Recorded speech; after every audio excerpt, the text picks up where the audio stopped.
Hello, I'm Dr. Lipi Roy, and welcome to my show, Health, Humor, and Harmony. Today's show is about a topic that's been all over the news, justifiably so until meaningful change happens, and that is gun violence. Make no mistake, gun violence is a public health epidemic that I'm personally committed to ending. I recently joined the March for Our Lives protest in New York, and I'll tell you all about it. Let's get started.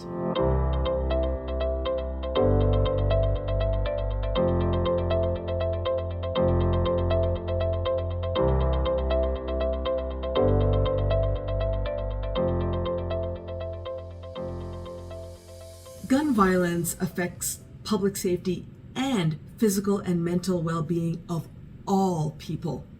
As I mentioned earlier, I'm very passionate about this topic, one that unfortunately has been far too politicized for far too long.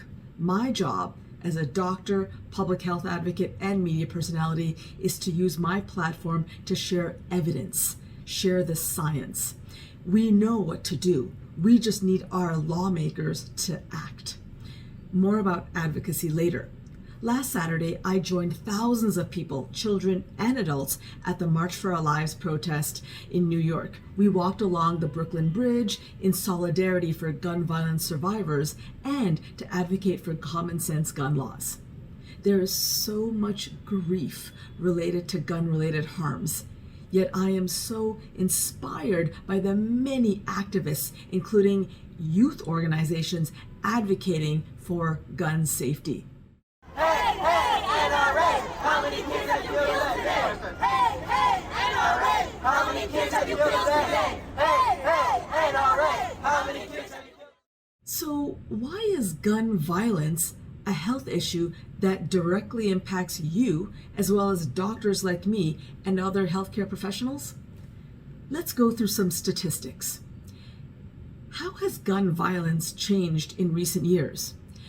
In 2020, sadly, more people died of gun-related injuries, 45,222, than in any other year on record, according to the CDC.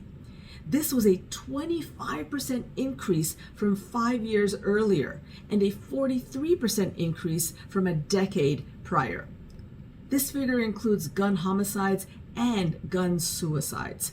If you recall, I discussed gun-related suicides in episode 29 when country music legend Naomi Judd died of a self-inflicted gunshot wound.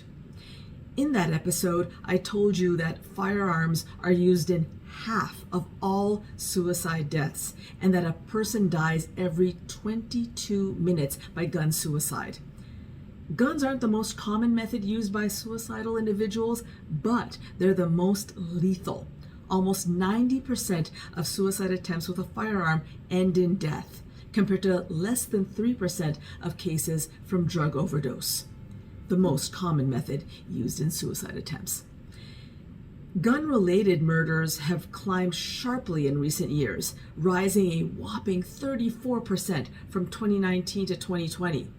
One statistic that shocked me: in 2019, firearm deaths accounted for about 925,000 years of potential life lost before the age of 65. That's more than stroke, diabetes, and liver disease combined. So what about gun violence and women's health? Did you know that 4.5 million women in the US today report having been threatened with a gun by an intimate or domestic partner?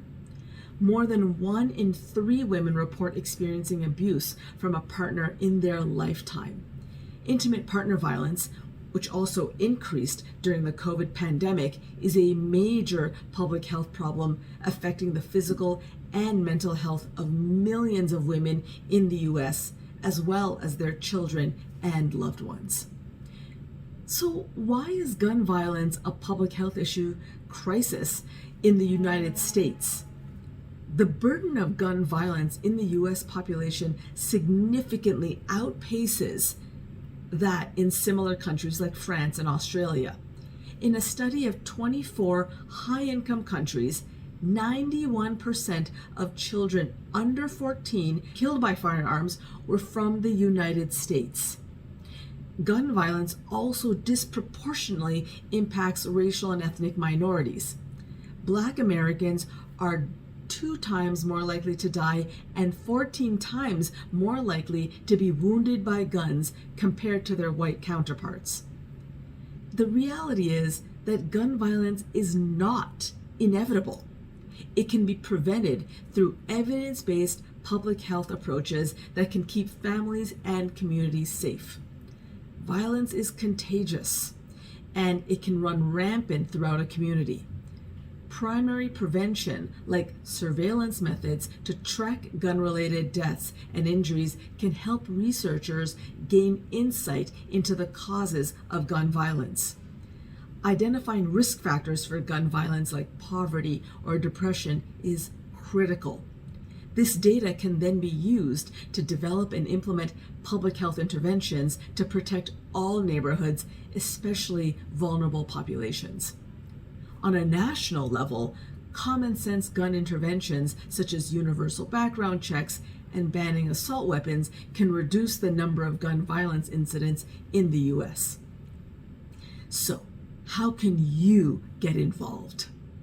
You can donate to, volunteer with, and learn more from Sandy Hook Promise, Every Town for Gun Safety, Women Against Gun Violence, Moms Demand Action, and Giffords.